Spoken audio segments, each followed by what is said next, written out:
What counts as success in the realm of marketing? Is it gaining followers? Engagement rates?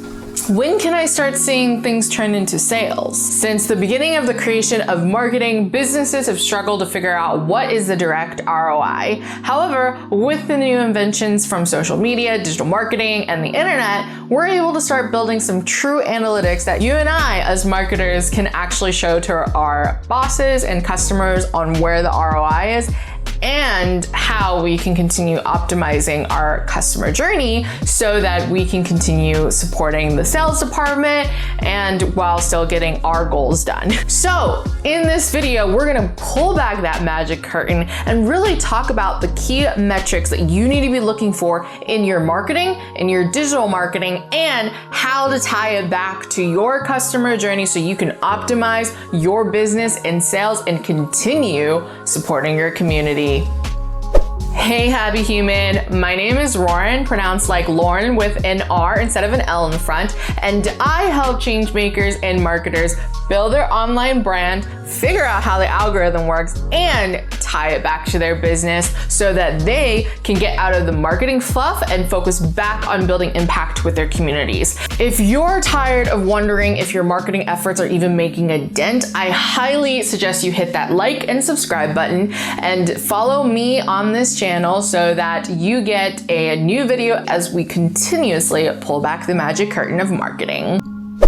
The end goal of this video is to help you figure out what is good, sustainable growth for your business based on your industry. And I'm going to give you the general formula to figure this out. Each of these specific metrics will vary drastically based on the industry that you're a part of because not all customer journeys and conversions based on different types of platforms are made equal for specific industries. And when we're talking about defining goals, sustainability is the #1 priority. It's super easy to want to grow fast, make a lot of money, etc. But if you grow like super fast and explode and then you don't have the product or service available, that can actually harm you when you grow too quickly. We can handle massive growth, but massive growth is a stress on us as human beings who run the system.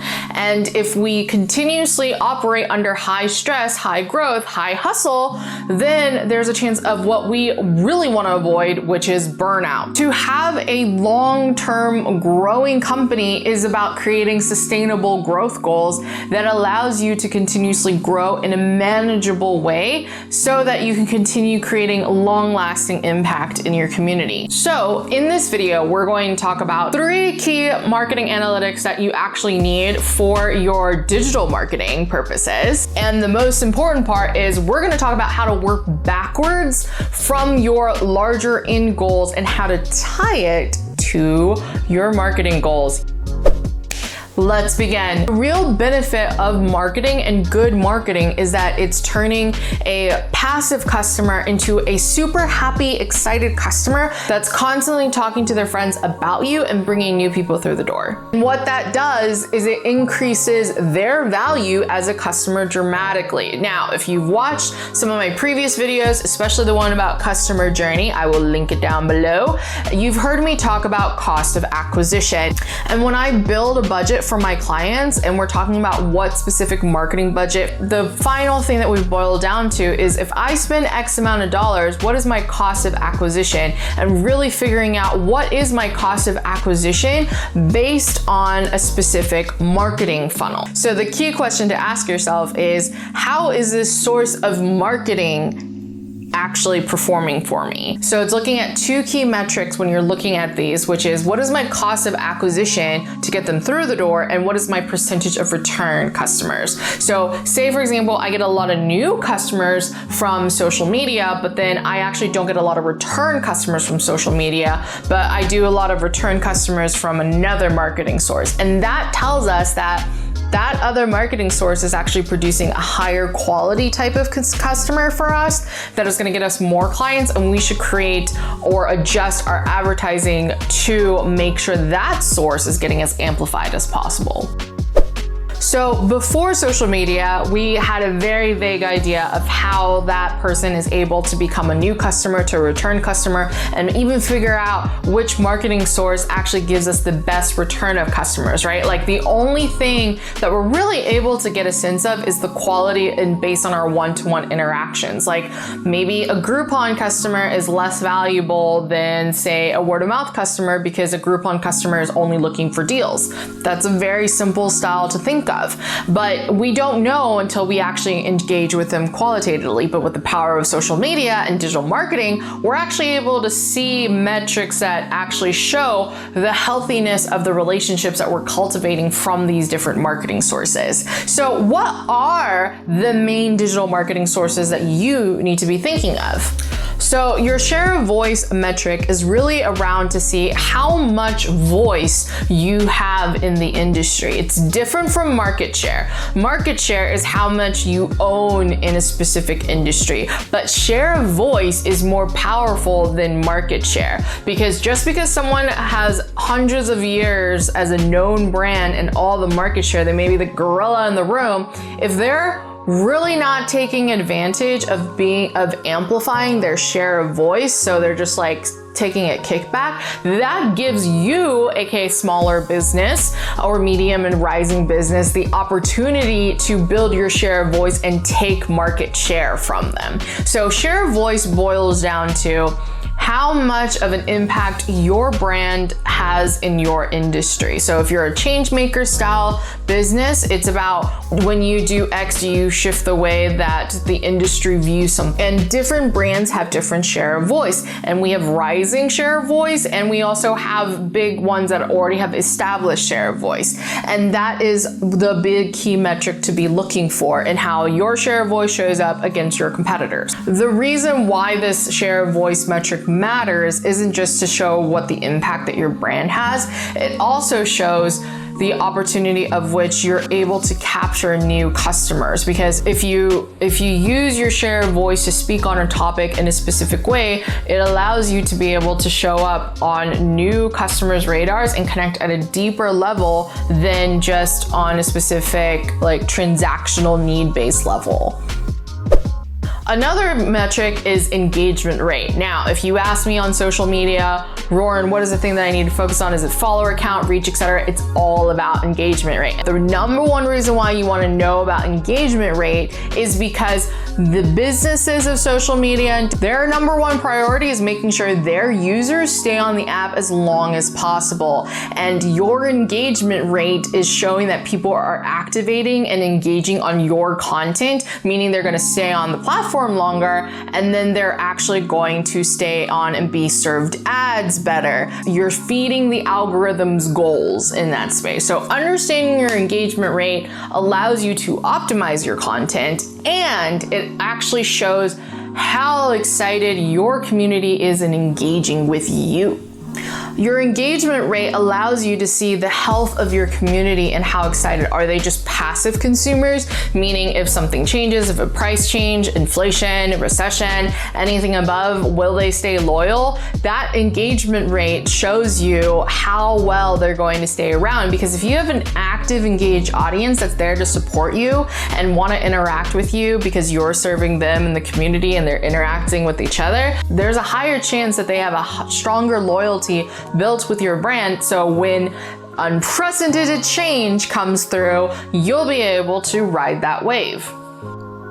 And the final most important metric that you want to be looking for is user-generated content and also your branded hashtag, because they do tie together to see everything. And the power behind this is that it is the visual representation of word of mouth. And this is super powerful because this dictates the value of your brand. When you're talking about numbers and metrics and ROI, yes, we're going to see sales numbers. Yes, we're going to see traffic numbers. We're going to see all of that. But the key thing is to be able to show and say, hey, we had X amount of posts, and these are visual representations of word of mouth, and there is a reach number associated with it. So to put in perspective, if the average post from an individual user is 500, because most people have an average of 500 friends. If their average post is about 500 and you get 1,000 user-generated posts, that's 50,000 reach. Yes, that's what I'm saying. It's that word of mouth reaction. So not only do we get to say, hey, by the way, we had X amount of sales, etc. this year, etc. We also gained this much user-generated content, which produced this much impressions of people talking about us, which then adds to our share of voice. And yes, all of this still ties into specific things like traffic to your website, traffic to the emails, drop-off, conversion rates, and all the things. But all of these digital marketing metrics that I just described is really about the overall healthiness of your relationship with your customer. So the real question to be asking yourself is, how well are you actually building this relationship with your customer? Now, when we're talking about how you're doing a good job for your business, it's really depending on two key things: your customer journey overall, and what is the expected conversion rate, which is based off of your industry benchmarks. Every industry is going to be different, like I said before, just because certain things have different priorities and values, right? So like like I said earlier, a social commerce site is going to value social media more than straight B2B sales. And so those are different parts along their customer journey. And the key thing that you actually have to ask is, how are you optimizing these phases along your customer's journey so that they're understanding where they are? So key tactical phases of which they show up. Now that we have figured out how well you're cultivating your relationship with your customer, let's talk about how to set good goals, right? Like, you figured out the data, you figured out where you are and where you stand with your customers. Now let's talk about what are good goals. Like I said, setting sustainable goals is based on your industry benchmarks and also what is considered normal within the marketing mix that we're talking about. I'm going to use the example of social media so that you have a very key idea, and then you can replicate this type of thinking process for other marketing mixes. So the key about social media is that it is a digital reflection of human connection that you're building. It normally is not a direct ROI unless it is an e-commerce based company, but it really is designed to show the healthiness of your relationship with your community overall, and be able to let you see how to amplify that relationship even further. And the key goal, if we think about the 4 phases of where it goes to, is that it is in the awareness stage typically, that goes in the introduction stage, and that usually means pointing traffic to a website or to a sales landing page of some kind. Yes, if you're taking all this time to build a following on social media, you still gotta point to somewhere to get first party data. And that is still true, but it's all about figuring out what is good industry growth standards. But before we even get to the point of like what website traffic I should be getting for my business, let's actually ask the key goal questions, right? And this is the questions that tie back to your operations standards, your revenue standards, and everything, because your marketing at the end of the day is supposed to serve your business goals. The real questions to ask are, how much do you actually want to grow this year? If you did a year of massive growth, what do you need to actually sustain it? How do you do it to where you're not adding a ton of stress to your existing operations, right? So what is an actual sustainable growth goal in revenue? And then what is that coming from your return customers versus new customers is the next question after that. This is our current percentage of new customers to returning customers. Do we want to increase or decrease that percentage split? Do we want more to returning customers, or do we want more new customers? And that can vary. Sometimes you might actually want more new customers versus returning customers because maybe you did a price change or a major shift, or you completely pivoted your target audience, and so your returning customers are no longer your ideal audience. So it's about, okay, we need more new audience versus return. So it just depends on the larger goal of revenue and business goals that we're talking about, right? And then once we define how much of it is return versus new, then we can go back to that customer journey, look at those 4 phases and say, cool, if we're trying to get more new customers because we switched a new audience, for example, then a lot of that is on social and brand awareness and PR, right? Like that's where your marketing mix shifts between if you want more new customers or return customers along the way. So it's about being able to see all of that and how it ties back into your sales piece.